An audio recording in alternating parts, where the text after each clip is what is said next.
Bea. I'm an environment volunteer here in Peace Corps, Jamaica. I'm serving in Portland. I've been here a year, so I'm halfway through service. And this is where I live. This is my house, and that's my dog right there in the front. Welcome. Alright, so this is my host mother, Olive. She is a pillar of the community, joined the farm group, has her own little plot back there. Oh, this is my daughter B. She's okay, alright. Yeah, we go to the beach together, we go to the bush together, we go to the school together, we go to our party. This is my room. We're just coming off this lovely veranda here, colored pink, and we just step into my room. Here is my bed with my full bug net. I got my desk where I do most of my work. I got my computer. I got a lovely sewing machine from a host family that I'm working on to do some sewing projects, things like that. Mostly just fixing my clothes because they fall apart at a crazy rate here. My lovely fan, who is my best friend. And then just off of here, I have my very own bathroom, which is really nice.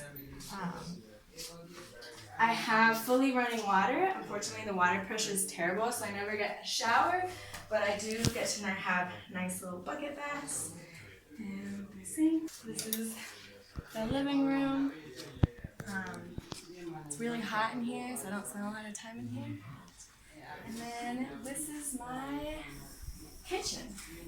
So my host family gave me like some of these shelves for my own stuff up here. I also have my own drawer in this fridge here.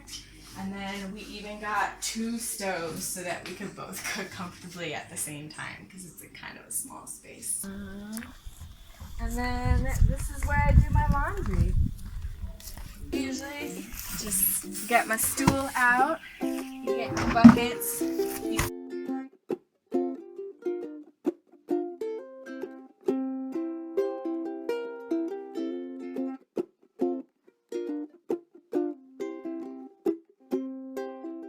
So my major was biology and society from Cornell University, but I was focused on more environmental impact on society and how we relate to the environment.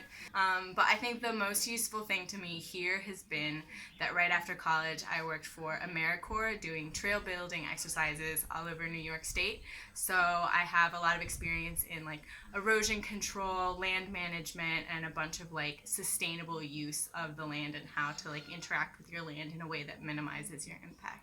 So that's actually been my most useful skill here that the farmers really seem to appreciate. Usually in my days I go twice a week to the school where I work on a school garden with grades 4 through 6, try and teach them like basic science skills, but then also implementing some cool agriculture and biology out in our school plot. So this is the school plot. We just had a really long period of drought which wiped out most of our crops. We have a little bit of pup trout there that's dying amongst the weeds. We have some pine that's actually doing really well in the drought because they're usually drought resistant. We have a little bit of pumpkin and cucumber down there, and then we have a little bit more pup chow down there in some terracing that we did the other day. This bamboo is also here because we were planning on doing some terracing further along that side of the school garden. Alright, so here you can see what my grant is going to be. So that building right there at the top is the primary school that serves all of these districts here. And that wall, we're just going to add a couple inches of it, of wall to it so that we don't have kids falling over the wall, as they often do these days. And we're also going to repaint it with a more kid-friendly mural than the one we have currently. And then the rest of the time I usually go out with farmers to their bush. We do a lot of manual labor, but we also kind of try and implement new ideas that are climate smart agriculture to try and get the revenues up for the farmers here in this location. Oh, this is just a farmer named Cutie. She is the vice president of my farmers group currently. She is like one of the biggest female farmers in this community. Most of them just do chicken, but she's got chickens, she's got her own donkey, she does a lot of like cash crops, which even a lot of the male farmers don't do. So she's an impressive lady for sure. This is Suzie, Miss Cutie's donkey. She does most of the heavy work on here. Alright, so first of all, this is Cutie. She's the vice president of the farmers group. She's also, I personally think, #1 pine farmer in all of Portland.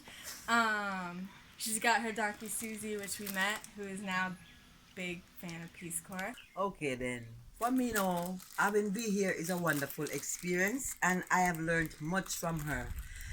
When I say the pine walk, she's the one who introduced me to do a lot of mulching and put them in rows and things like that.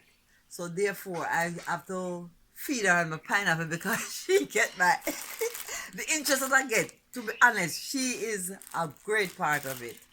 And when we come on to the plots that we have at the schools, in all, she helps us to really cooperate more. And the new ideas that she give out to us in our farms, it really help us to get more produce and it help us to use less space and even get more than we normally do. So one of the big issues for my farmers here is transportation. As you can see, there's just like single track to come into and out of the bush. So a lot of the farmers walk out with all of their produce. That means if you're producing enough to like send to market, they're walking out with these huge bags of things on their heads. And it'll take them like 5 or 7 rounds just to get their produce out to a main road where a truck can pick them up. So only 2 farmers in my community have access to a donkey and we're able to afford them. And most of them just have to rent the donkey from those owners if they want to have a huge harvest that day. So it's definitely a big imposition on their ability to like make huge production and get it to market in a reasonable fashion. Okay, so some of my challenges at site is obviously the humidity. You can see I'm just sitting down in the shade and I'm constantly drenched in sweat. So it's kind of like a daily challenge of like keeping myself cool, keeping myself hydrated, and then just not letting the heat get to you, because eventually you just get a little bit of heat exhaustion every day and it makes you a little bit cranky, I'm not gonna lie. Alright, so this one day I came home and I was like letting my hair out on the porch. My host mom comes in and she asked me if I got caught in the rain. And I said, no, this is all my sweat. And it was just dripping and my hair was like this big solid mass of just wetness. I think the other factor is unwanted attention. Usually in my community, I'm pretty good. Everyone knows who I am and like what I'm about, and they usually don't mess with me. But usually it's like when I'm out and about, just wanting to explore Jamaica a little bit more. It just is definitely a barrier when you're just trying to, get through your shopping trip and you have to like shut down like 20 dudes who are trying to interfere in your day. And you're like, I just wanted tomatoes today. And then the last barrier is definitely, as a woman in environment, it crosses a lot of gender stereotypes here. So just me going out in the bush with my machete is already breaking some expectations of farmers. So it's usually every time I go to someone's bush for the first time, they're like, whoa, she can chop machete. And it's just like this whole big thing where they finally get used to the idea of that I'm a woman, I'm there to actually do the same amount of work that you do, and I'm fully capable. I also know what I'm doing. And it just takes a while to like get past that stage where they would actually be like, okay, I'm gonna work with you. But it's just like a lot of like shock, but excitement and like curiosity. So it's just a little bit of boundary to get through.